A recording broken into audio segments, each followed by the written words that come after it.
Hey Waffle Gang, I do hope you're well. My name is Mark and today we're checking out some more relationship stories, and if you do love a relationship story, why not consider hitting that like, subscribe, maybe that notification bell too. All really helps out the channel, and let's crack straight on with today's first story. Now, today's first story comes from a deleted user that was titled, "My 29 female parents ghosted me 5 years ago after my wedding and have now reached out. What do I do?" And it does come with an update as well. My husband, 30 male, used to be my boss. About 9 years ago, I started working as his assistant. We spent around 2.5 years ignoring our mutual attraction until we gave in. We then went to HR, who reassigned me, and the whole thing was strictly above board from the time we began dating. I got pregnant about a year later, and my husband and I decided to just get married. While we'd only been dating for around 1.5 years, we knew each other completely, loved each other, lived together, and there was a baby on the way. We knew how it would look, but I had to leave the company anyway due to the problems with my new boss. So we didn't anticipate this causing any issues, except with my parents. They, 62 male and 57 female, have always been overprotective. So I knew they wouldn't like me dating my boss and hadn't told them. But I had to tell them if I wanted them at my wedding.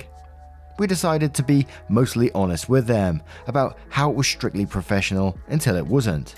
How the second it got unprofessional, we went to HR. How he had never taken advantage of me. But now we wanted to get married and we wanted them there. We did not mention the baby because I felt that giving them that information in addition to the rest all at once would just break them. I was only about 4 months along when the wedding happened, so the bump was easily hidden by a flowy dress. The wedding itself went off without a hitch, and apart from my mother pulling me into the bathroom shortly before the ceremony to ask if I was sure about this, which I said I was, my parents seemed to take it well. The ceremony and reception were at 2 different venues, and we had to travel from one to the other, and my parents never arrived at the reception. I called them and got ignored, and then my brother called them and they told him that they were going home. I don't remember the exact reason they gave, but it amounted to them being tired and uncomfortable.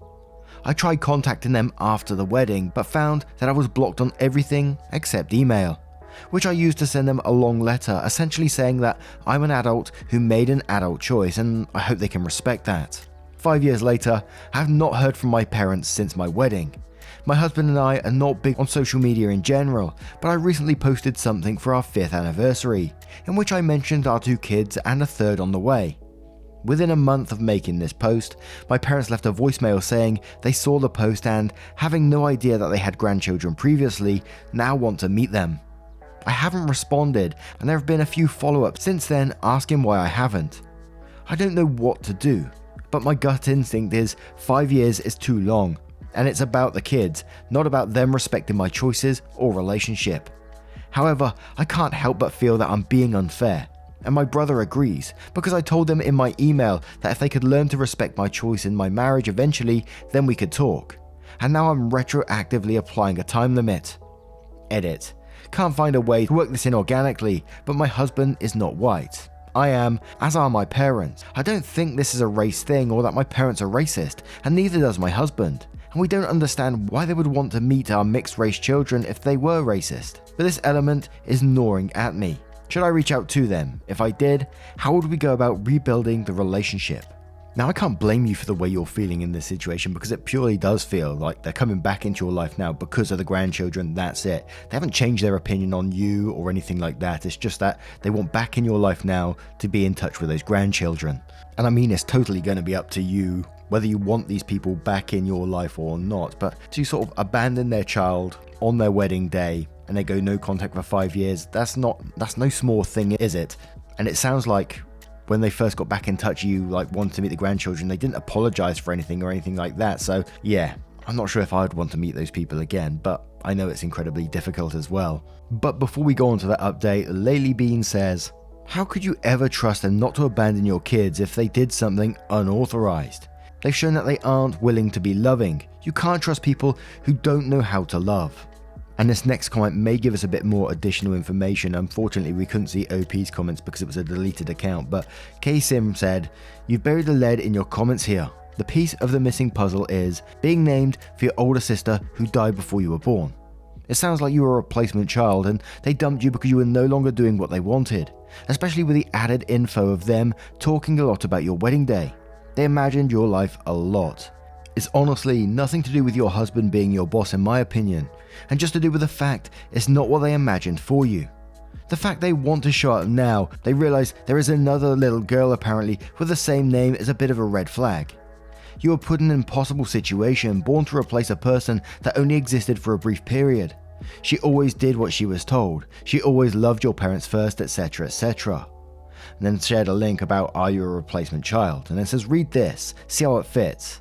Be careful, your parents aren't emotionally safe. This is all probably unconscious reaction to deep grief, mixed with whatever personality traits. Ghosting you for 5 years is messed up. They are basically saying they would never have spoken to you ever again were it not for your kids. Pool of Gold says, what kind of parents ignores? No. Literally ghosts their daughter out of the blue only to return once you've had grandkids. Would they have still reached out if they didn't know about your children? I hate to say this, but there are so many red flags through this thing. I'm quite concerned for the safety of your children as well, honestly. If you, your kids, and your husband have been living happily these past few years, please reconsider doing this. It's quite absurd these people would abandon you. You, not just a distant relative, but family, a daughter, so quickly, especially over such a trivial matter. So put the safety, happiness, and sanity of yourself, your husband, and your kids first. No need to open a wound already stitched shut. You'll just be poisoning yourself. I know they are your parents, but I just can't see anything good out of their behavior or anything that may come out of this. Edit, even if you feel regret and you think they do too, please keep your kids far away from them. If they want to reconnect, it'll only have to be because they want to talk to you, not to your impressionable children.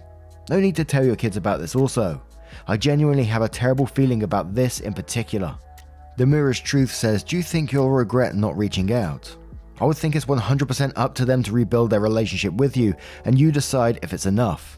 I don't know if I would trust them with your children. They walked away from their daughter so easily. I can see them doing it to the kids as well if things don't go their way, and they're likely to be hurt. And I did find the comment from OP, but it was deleted user obviously. I think there is potential for regret with both options. If I don't reach out, then I'll always wonder what could have been.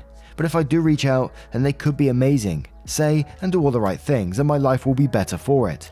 But they could also be terrible to my family and all around harmful presence in our lives. And like you said, they could walk away from the kids, and if the kids grow to love them before they walk away, it'll break their hearts to see them go. Now with all that information, we're going to move straight into the update to see what happens next. I asked to talk yesterday. We were on Zoom within an hour. It was my parents and me and my husband. They asked to see the kids, and I said they could see them eventually, depending on them earning our trust and convincing us that they were going to be positive additions to the kids' lives. They asked to start by reading me a letter they claimed to have written on my wedding day. It said that they were uncomfortable with me marrying my former boss as they thought he took advantage of me. So they left between the wedding and reception to avoid a scene, but they wanted me to know that they were here for me despite their issues with him. They added that they would have sent this to me the morning after my wedding, but then I sent my email about them needing to respect my choices, and they were so ashamed they couldn't bring themselves to send theirs. Seeing my anniversary post made them realize how much they've missed in 5 years, and they really don't want to miss any more. I had some questions like, what was the big deal with me marrying my former boss? And they said it just wasn't what they had in mind for my wedding day and my future spouse. I asked why they even came to the wedding at all if they didn't support the marriage, and my dad responded that he wanted to walk his daughter down the aisle as it was the only chance he'd get. The way it was phrased implied that they had intentionally only come to the wedding so he could give me away, and always planned to leave halfway, and because he said, my daughter, and didn't talk to me directly. It was pretty clear he was thinking about my older sister, who passed away. My husband caught that too, and said that if they were talking about me, they should have addressed me directly. Then added that if they had planned to leave, they should have told us as we wouldn't have invited them. And the fact that they waited 5 years to reach out was going to take more reasons than shame. As a father, he didn't understand how they could ignore their daughter for years, or only get back in touch when we had kids. My dad snapped that he wasn't going to take this from a racial slur. My mother immediately tried to run damage control, but I ended the call. They have since messaged me several times trying to explain that calling my husband a racial slur wasn't indicative of a racist attitude, and he wouldn't have said that in front of the kids, so they should still get to meet them. I've spent 5 years wondering how they were so offended by me marrying my boss, that I earned no contact for half a decade. Turns out they're just racist. It's almost nice to find out. If it was just the boss thing, I would have sympathy for them and we might be able to reconcile, but with this, it's now just a question of if I'm going to knowingly expose my mixed race children to a couple of racists, which I am obviously not going to do.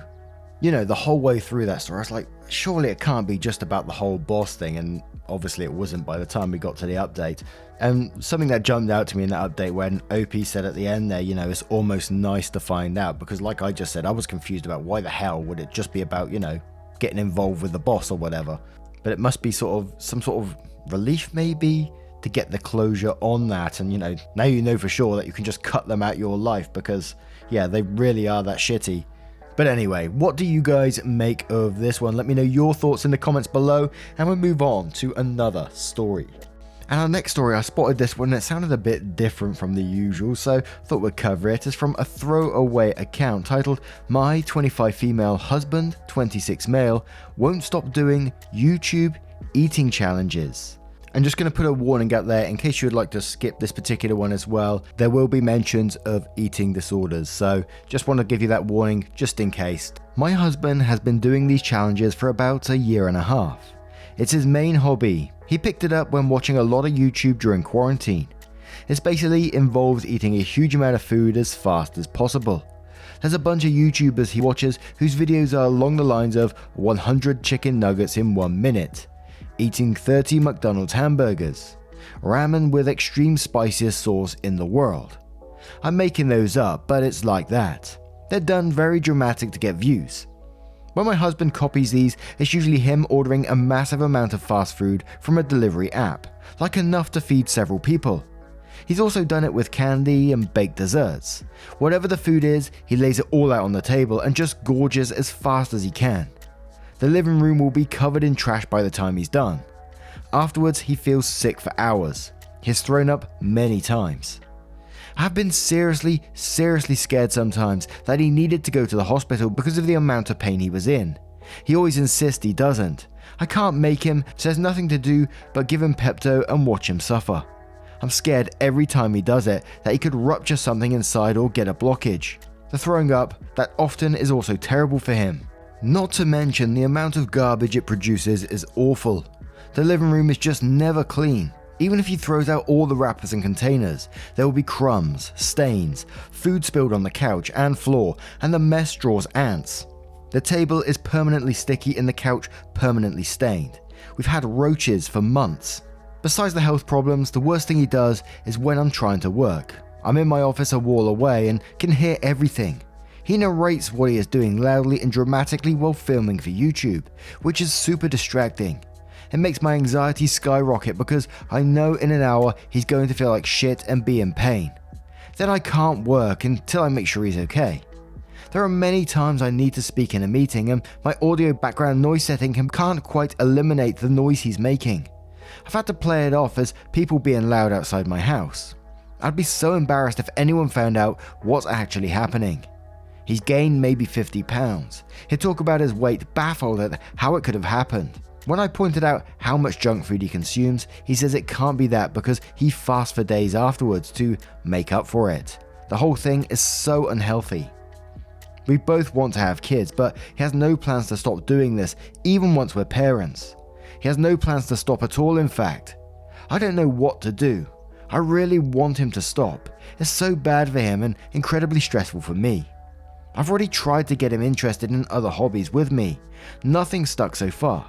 Truly his own interest outside of work is YouTube. The eating challenge channels, plus things like cringe compilation videos, stupid TikTok compilations, memes, fail army, public freakouts, Karens getting owned, compilations of people doing something dumb and getting hurt, prank channels like Nelk and social experiments, etc, etc. It's all he wants to do. Sit around watching the same crap every day. He'd be like, haha, look at this Karen freaking out in a Walmart, or look at this dog knocking the Christmas tree over, and I just don't care. which I guess is exactly how he feels about everything I've tried to involve him in. I feel like having more things to do that get him off the internet would be good for him, both physically and mentally, but he isn't interested. What can I do or say to have him understand how important it is to stop these challenges and start treating his body better? Now, I've seen a couple of these channels myself, and there's always one that really jumps out to me, and I think he's quite a popular YouTuber, and I've seen people like make videos on this particular person, criticizing what they're doing and how they react and the way they react to get these views. But I do think, bloody hell, what are you putting your body through? And I think it's just incredibly sad to see people do this kind of stuff. And I couldn't imagine being like in the wife's position, watching this happen and watching someone refuse to accept that, this is so unhealthy for your body. And there's a hell of a lot of stuff going on in this one story. I know it's mainly about, the husband and the eating and stuff like that, but you can see it's affecting the wife mentally as well. It's actually starting to affect her job, where he's being so loud and he's making these videos and all this kind of thing. And the house has turned into a complete slum by the sounds of it, mess everywhere, roaches in your house. I mean, gee whiz, man, where does it stop? There has to be a limit to this at some point. And many of the comments were mentioning other YouTubers that do this sort of thing as well. Someone even mentioned like a doctor YouTube channel called Chubby Emu, which explains what happens when a lot of these people, where people have eaten like a gallon of pickles all at once and what happens to the body and all this kind of thing. Very interesting videos, actually. And then other people mentioning like eating disorders. But we're going to move straight into the update to see what happened next. I posted this a month ago and then posted the link to that original post. I had some serious discussions with him, using the point people gave me in their advice. Your advice helped solidify for me that this is ultimately a deal breaker. I definitely want to have kids, and of course thought it would be with him. I wanted to be with him, but I just can't have them with someone who does this. I can't expose a child to it, or have to worry about whether I can depend on him while pregnant, or to tend to a baby, or to be a good parent who keeps themselves healthy in the ways within their control, such as weight and diet, because they want to be there for their kids. I expressed this to him. It took a few tries for him to realize I was actually serious. He kept treating it as if it was a goofy joke. He finally said he didn't see why he needed to stop once we were parents. He also insisted his health isn't an issue. Honestly, I don't want to give the whole play-by-play of it. I'm heartbroken by his entire reaction to me expressing my worries. He refused the idea of therapy, both individual and together. He believes there's nothing wrong with him. What gets me is, it's one thing to think there's no problem with what you are doing, maybe you don't realize, but to not care that your partner does think so? I told him, I get you aren't worried about it, but I am, and that is something that should matter to you as my spouse. So would you come to a session with me while I'm talking about my feelings? But no, he will not budge. I feel like he straight up does not care or is unable to see how it affects me. That has thrown me for a loop. I expected him to push back a bit, but no, to completely dismiss me. I'm beyond hurt. I wasn't even expecting him to change his perspective on his behavior right away, just to at least acknowledge my concerns and work with me to address them. He's been cold and distant to me all week. He also made it a point to film an eating video 3 times this past week, Monday, Wednesday and Friday, to further drive home the lack of shits he gives. When that happened, I took another piece of advice I got last time about not giving him attention by fussing over him when he feels sick from it. Didn't stop him from still doing it again the second time and then the third. So obviously just ignoring him isn't enough to make him stop. I can't remove the attention coming from YouTube views either. His message by now seems pretty clear. He is uninterested in stopping and giving therapy a chance to help us work through things, and he cares more about doing this than me and our relationship and having a family. I feel betrayed. Like, imagine if you found out that for 2 years your spouse had been falling in love with someone else, and when you finally confronted them, they picked the other person. So how much of your relationship was a lie? For how long had they secretly stopped valuing you in favor of their newfound love? That's what I can't stop thinking about. He either lied about wanting a family with me, or he changed his mind deciding he loves us more than that, and that's the sacrifice. The end result is, it looks like we'll be getting a divorce, unless he relents on trying therapy. Not sure how long to wait before giving up for good. Sincere gratitude to everyone who tried to help me. I'm sorry for not being able to give a happier report. And it kind of feels like divorce is on the table at the moment, because how can you help someone if they're not going to help themselves in the end? And Healing Time Now said to that as well, saying, I remember your first post, as others had said on that one. It sounds like he uses this hobby as a way to mask his depression or eating disorder. And it sucks because you want to help him, but how can you help someone who refuses to go to therapy or listen to their partner? Sometimes you just have to walk away for your own health. I left my cheating ex when he refused to go to therapy with me. I left because I was not going to fix our broken marriage by myself, especially when he is the one to have gotten us in the mess in the first place. I didn't want to leave, but I had to. It hurt like hell, the worst day of my life, but it was the best and right decision. You will go through stages of grief, both grieving the lost dreams and partner you loved, but also deep anger that he ruined everything and did not care about you in the process of choosing this over you. Both are total normal feels. Let yourself feel them. Mourn and cry like you need to. It will come in waves, but eventually the tsunami of grief disappears and only baby waves barely touch your toes. And you won't be as sad anymore. You deserve a partner who listens and cares and will be a good father to your future children. Now, what do you guys make of this one? What would you do in that situation if you was OP? You know, they do love this person, so it must be incredibly hard to still watch someone do this to themselves and, not reach out for help and refuse help that you're trying to give them. Let me know your thoughts in the comments below. Now, a huge thank you from the bottom of my heart for getting involved in today's stories. Your love, your support, your time means the absolute world to me as always. Thank you so much, and I will see you in the next one. Take care, guys. Much love. Wake up, get up, stretch my legs, eat some breakfast, milk and eggs, brush my teeth up, wash my face, throw my clothes on, start my day. Wake up, I can smell the smoke from the bacon. Let's go, see the sun shining from the windows. Okay, I know that today